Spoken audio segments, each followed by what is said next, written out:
all day, so I'm coughing into your microphone. I apologize. We're going to have to start over. I told No! you we cough.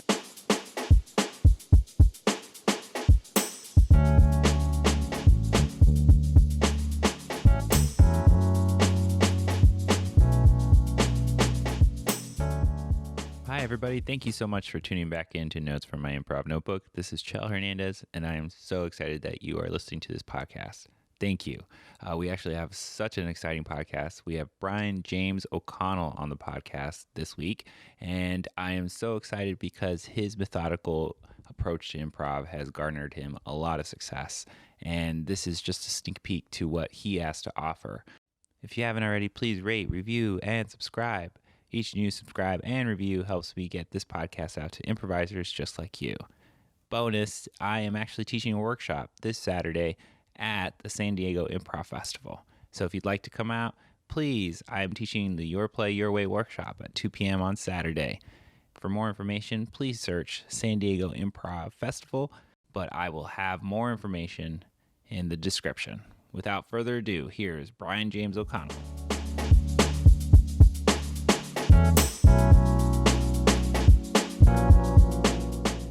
It's what we call Miles. Like, he'll just sit there and on his back porch and drink Bud Light and smoke cigarettes and just think about improv and like, right. I've created like, I'd say probably like anywhere from 40 to 50 individual exercises that I did for a long time. I would put challenges to myself. I mean, one time Miles was like, when we were starting doing Bunny Squad, he was like, straight absurd bits, like he would call them bits. He was like, you guys need to be doing bits 20 to 25 times a week. It's the only way you get better at doing straight absurd game. He was like, at my height, I was doing 20 to 25 a day. And I was like, challenge accepted, old man. Wow. So I would find every opportunity to do stuff like that. Usually the one I tell in class is like, I went to the Bank of America at Sunset and Vine for 2.5 years straight and went to the same teller, this lovely our young Armenian woman by the name of Ava, and try to convince her that I went sailing once a month. I don't know dick about sailing. She sees my bank account. I am broke. I cannot afford sailing. I wasn't doing it in a creepy way. I wasn't trying to hit on her or anything like that. Her boyfriend, I believe her boyfriend's name was Jose. Like I found trying to do stuff like that. I went to iOS probably 4 to 5 times a week for 4 to 5 hours a night and just watched improv. And then Miles told me, he was like, oh, the way you get better is like watch the people that you enjoy, watch the people you look up to, but only watch them. Go to every, like if Mike Cohen is your guy, go and watch every single show that Mike Cohen is in and only watch Mike Cohen, up to and including when he's on the sidelines. Watch what they do when they're behind a flat, when they're behind a car, where the audience can't see them. How attentive are they? Are they ready to jump back in? Are they like whispering and saying jokes to other people? Are they just kind of like crossing their arms and like, whatever? So you can learn that kind of stuff. And when you can replicate what they do, move on to the next person. That's why I can do an impression of just about everyone at iOS, because I was always a pretty decent mimic growing up. And like, that's why I went towards guys like Robin Williams and George Carlin and all that, people that do impressions.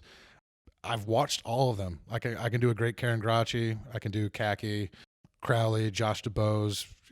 If someone that was in iOS between 2003 and probably like 2010, I've got them down cold. Wow. Yeah. Well, I think that brings up a good a point of how do I attract the skills of someone that I admire. And by watching them constantly what they're doing, did you ever, when you were mimicking them or watching them, could you then describe how they play? Is that something that you could do? Oh, for sure. Yeah. Like the veterans that we look up to are just like us. They have their go-tos. They have their 3 or 4s. Like I know what Dave Hill's go-tos are, and that's not a diss. It's just the stuff that you get comfortable with, and the things that you're like, oh, I love this character. I'm going to pull him out again. Yeah. Or this is like what my straight man looks like. So after a while of you watching them, it's great because it kind of demystifies them. Yes. And it kind of makes it possible for you to imagine of being that good. Mm-hmm. With a rare exception. There's a couple of people I'm like, no, I'm never going to be on the same planet as that person. Then watching them, their go-tos, and then those go-tos have like 2 or 3 little small like physical or facial tics that you can kind of sort of replicate, and then after a while you kind of put your own spin on them anyway, so you're not ripping them off. Well, you were the one who introduced to me, because when I took classes Mm-hmm. with you at level 2 over iOS, it was the idea that we're all standing on the shoulders of giants. Yeah. Right? Mm-hmm. And so this is a great way to I think I might have stolen that from Robinson. You probably did.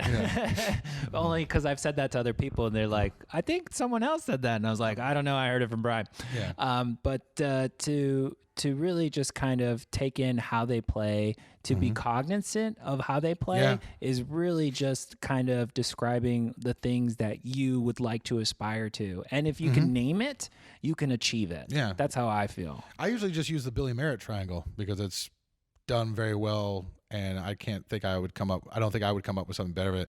Billy Merritt's a UCB improviser. He was on the Swarm back in the day in New York, and he's out here and does a bunch of stuff now. He said it's Pirate Robot Ninja. Draw a triangle and put Pirate Robot Ninja at each corner, and then like write the number 1. You're probably one of those. So you've talked about someone like Mike Cohen is very much a ninja. Cackey, I think, is the ultimate ninja.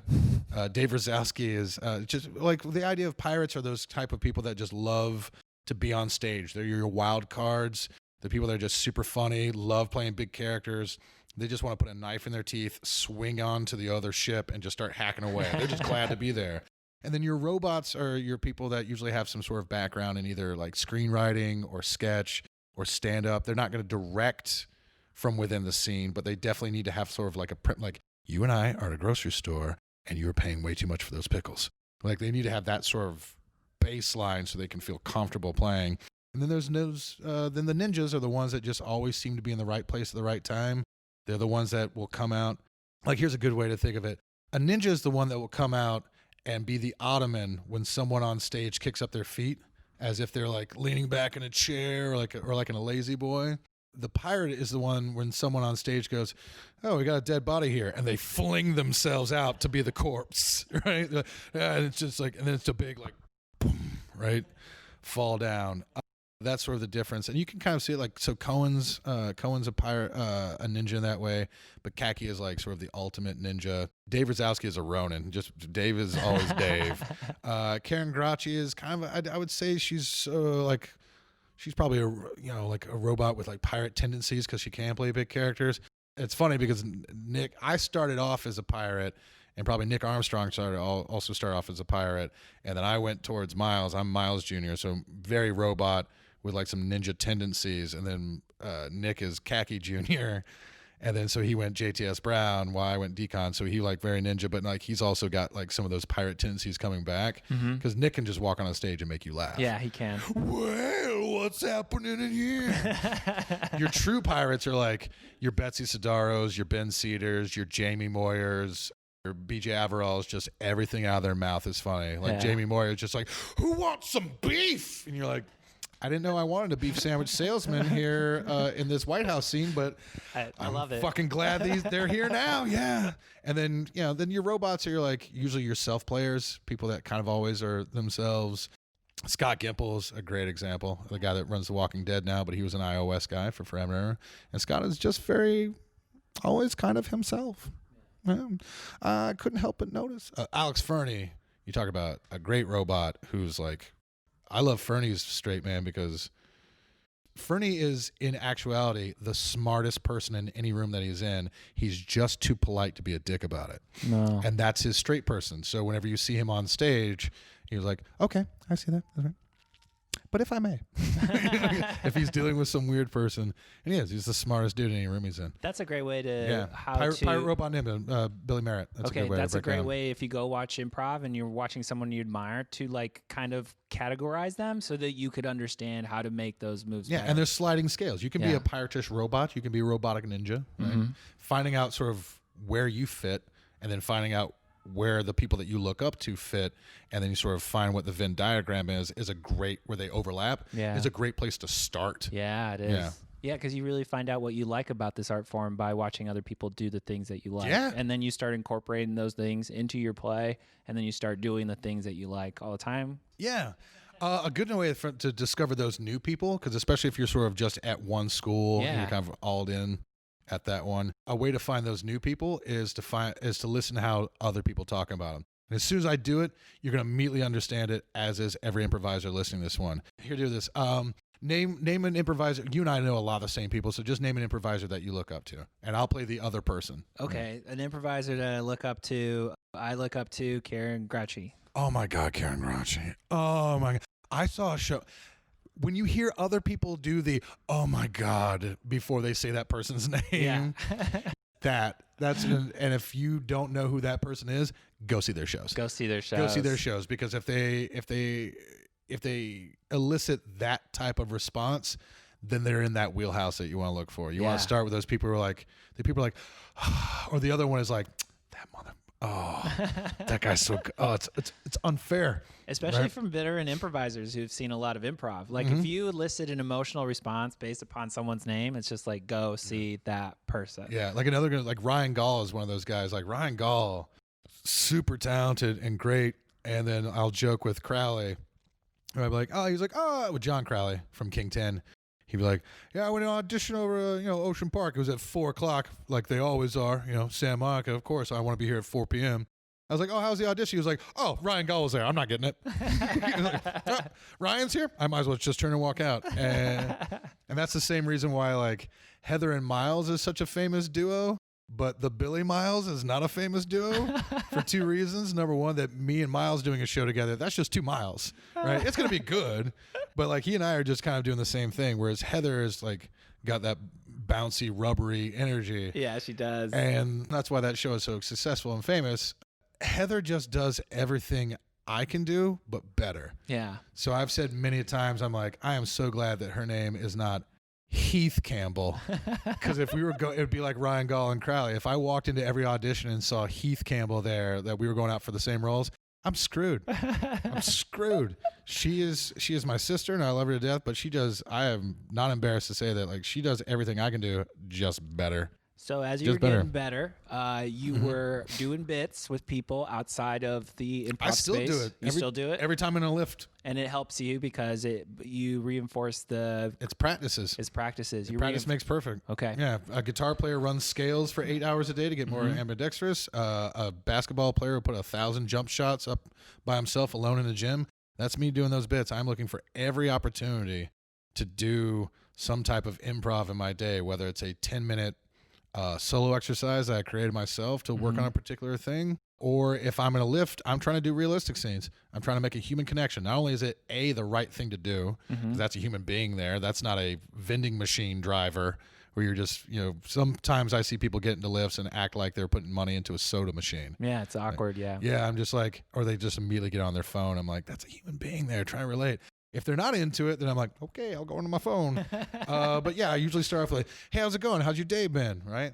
I'll try and do a realistic, grounded, truthful improv scene with them. Like, oh, what are you doing? And if there's a good vibe there and all that, we're talking about our day and what we're gonna do and when are you gonna, you just getting started or you've been going for a while. Make sure you gotta take that break, man. Get up, stretch your legs, and eventually I'll hit them with the, what do you do when you're not driving for Lyft, if you don't mind me asking? And let's talk about who they are. It is not only better for me as a human being to stay in that practice of making facial contact and treating people the way they want to be treated and treating them like human beings. If you just want to be selfish about it, it makes me better at improv because that's a whole nother life of a character I get to play. But also it's giving me the reps of being me. So I can be more believably me on stage without being self-conscious about it. If you're interested in the conversation you're having, that's going to be more fun for the audience who's watching too. Yeah. Because if you're invested, then they're invested too. And I learn a ton of stuff. And every once in a while, if they're a little like wackadoo or crazy, great time to try out some alternate reality scenes. If I convinced her I went sailing for 2 months, this 20 minutes in this lift, dude, I got you. I'm like, yeah, I've been there. Yeah, I did a lot of construction. I did some construction, but like not a ton. But I know enough now to like to make. If I can convince that person, I can surely convince an improv audience. During a 2-minute scene. What an awesome way to just kind of practice your skills.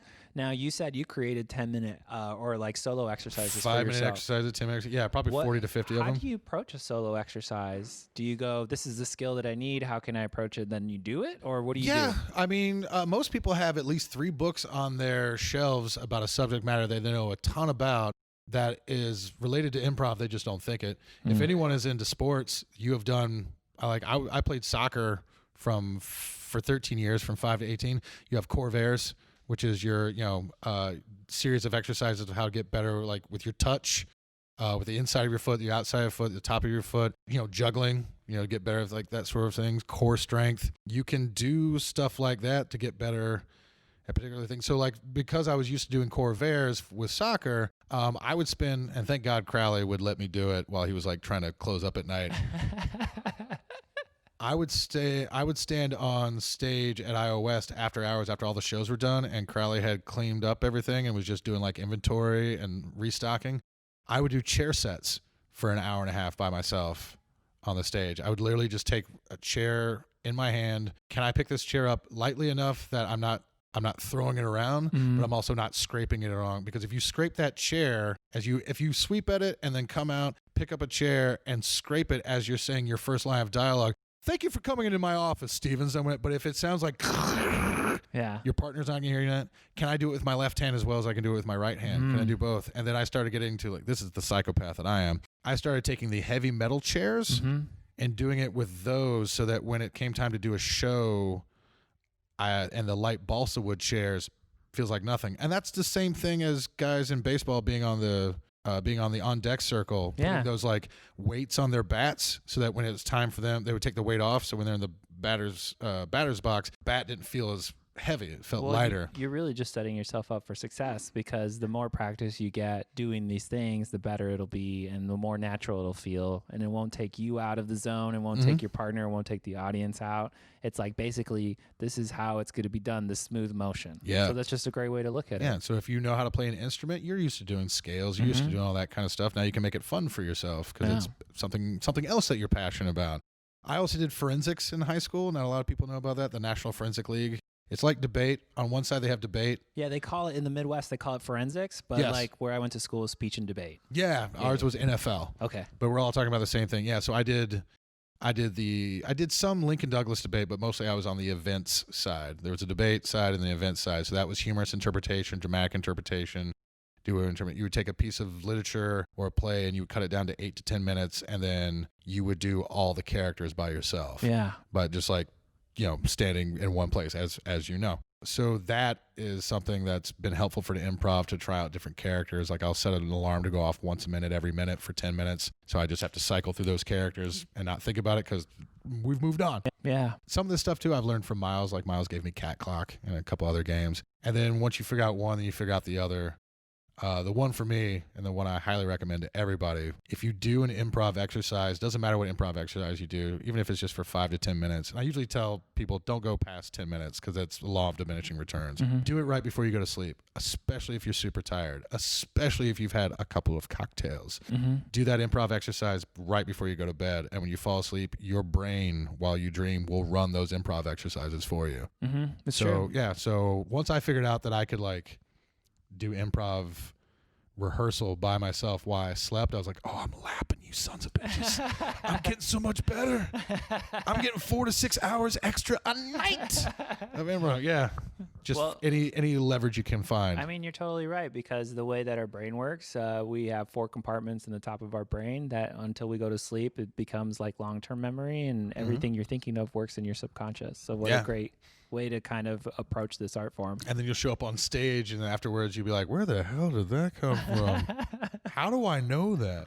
That's why Cacky's so good. That's why Cacky is the ultimate ninja. Do you remember if I can throw some love to Cacky real quick? Yeah. You remember that Cacky used to do a show called My First Time with Cacky? No. He used to do that as an exercise in our class. The last class, he would take like someone from our class and would perform with them. Yeah. He did a 2-person show called My First Time with Cacky. It was the exact same thing.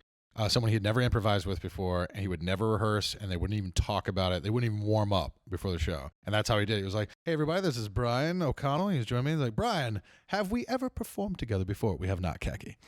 Have we rehearsed before the show? We have not, Cacky. Have we even spoken about what we were going to do? We have not, Cacky. Can we get a suggestion, please? And so I did mine, and it was super fun and great, because Cacky's a genius. That's why he does 10 million characters on Drunk History, because of course. And then Graham Douglas was going to do it, and he reached out to me. He said, man, I know you did First Time with Cacky. I'm coming up next week. What what do I do? How do I get ready for it? I don't know. I was like, dude, just lean back and just let him rock you to sleep like a baby.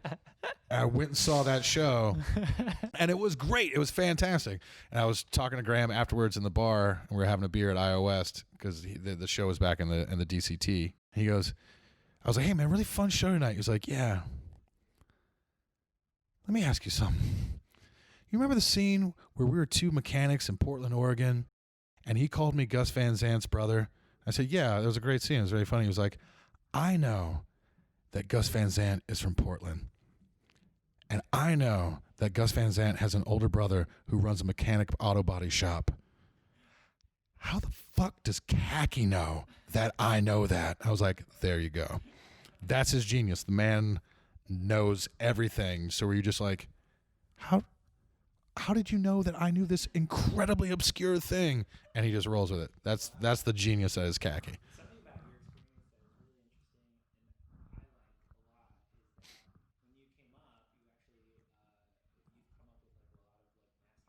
Oh yeah, very fortunate. Yeah. Mm. Sure.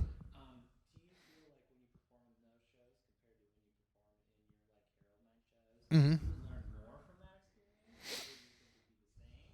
Oh, that's a good question. I think every experience is a learning experience. I don't believe in good or bad improvisers. I really don't. There's improvisers and just more experienced improvisers. I found improv technically late. I didn't find it until it was 27.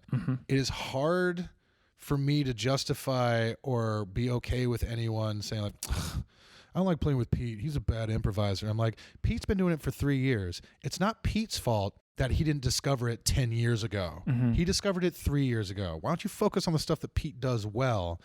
And more so, if you're such hot shit that you think you're too good to play with Pete, why don't you prove it by trying to actually support and raise Pete's level of play up to your level versus just shitting on him and throwing him away? Most people usually don't have an answer for that. I'm like, okay, good.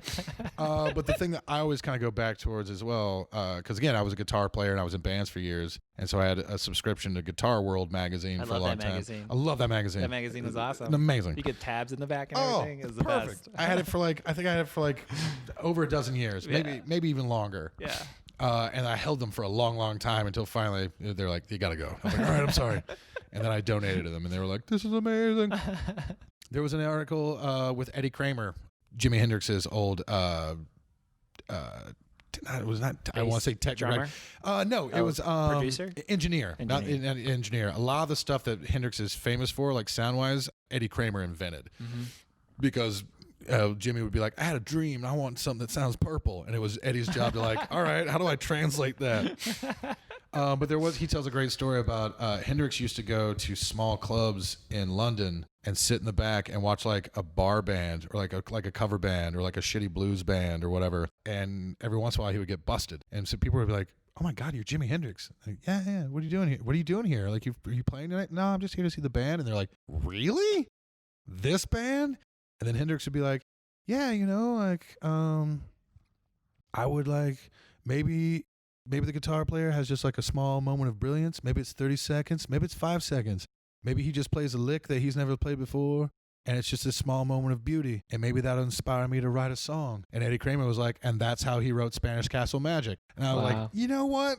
If it's good enough for Hendrix, it's good for me. There was a long period too. You talk about like going and seeing like the people you look up to over and over again. Yeah. I had gotten to the point where I had seen too much good improv that, especially after I started teaching for a long time, there was probably a good 2 or 3 years, let me be perfectly honest, period where I would seek out, I went to way more class grad shows, mashups. I would go to see jams, not to play, just to watch the work. But I was there to look for that person that had that light bulb that went off or that little piece of beauty. Yeah. And then that guy would inspire me to do another 6 months of improv. Yeah. What a great way to look at going to shows that, like, if you are experienced, to just look at it, to find those moments of like beauty and not just like shit on the whole thing in terms of like, it's just a class show, whatever. It's like, no, one of those people could do something that you've never seen before and really inspire you to continue on this path. What a cool, thank you so much for bringing that. It's also just smart from a professional standpoint. Yes. That's a great way to find people that you want to work with that are super talented before anyone else knows about them, whether that you want to do an improv show with them or if you want to cast them in your next movie. I'm a feature film director. If I can find a guy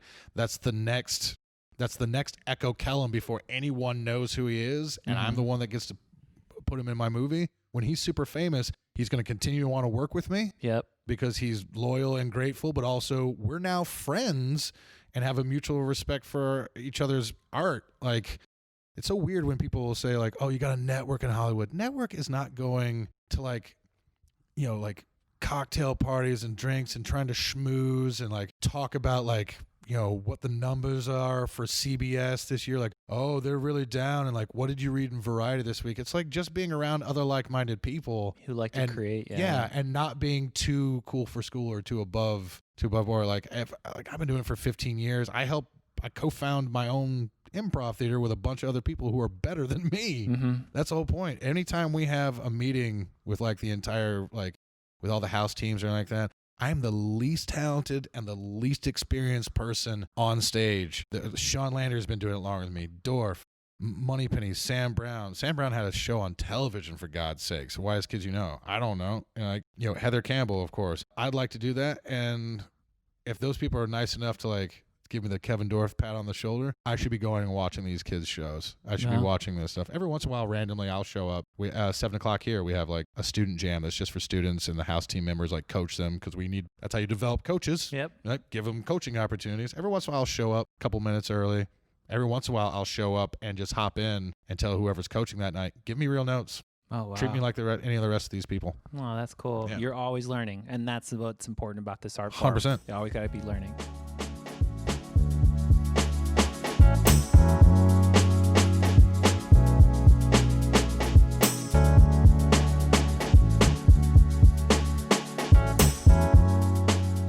That was Brian James O'Connell. Thank you so much for listening. I'm so excited to have him on the podcast, and he'll actually be back next week because we had a great conversation. There's so much more to talk about. You can find Brian James O'Connell at thepacktheater.com and also drgodcomedy.com. Dr. God is his main group that he performs every 4th Saturday of the month at 9 p.m. at the Pack Theater. If you'd like to know more about Brian James O'Connell personally, you can go to itsboc.com. He is a director, writer. Please hire him for your projects. If you haven't already, please rate, review, and subscribe. Thank you so much for those. I really appreciate them, and I'll see you next week.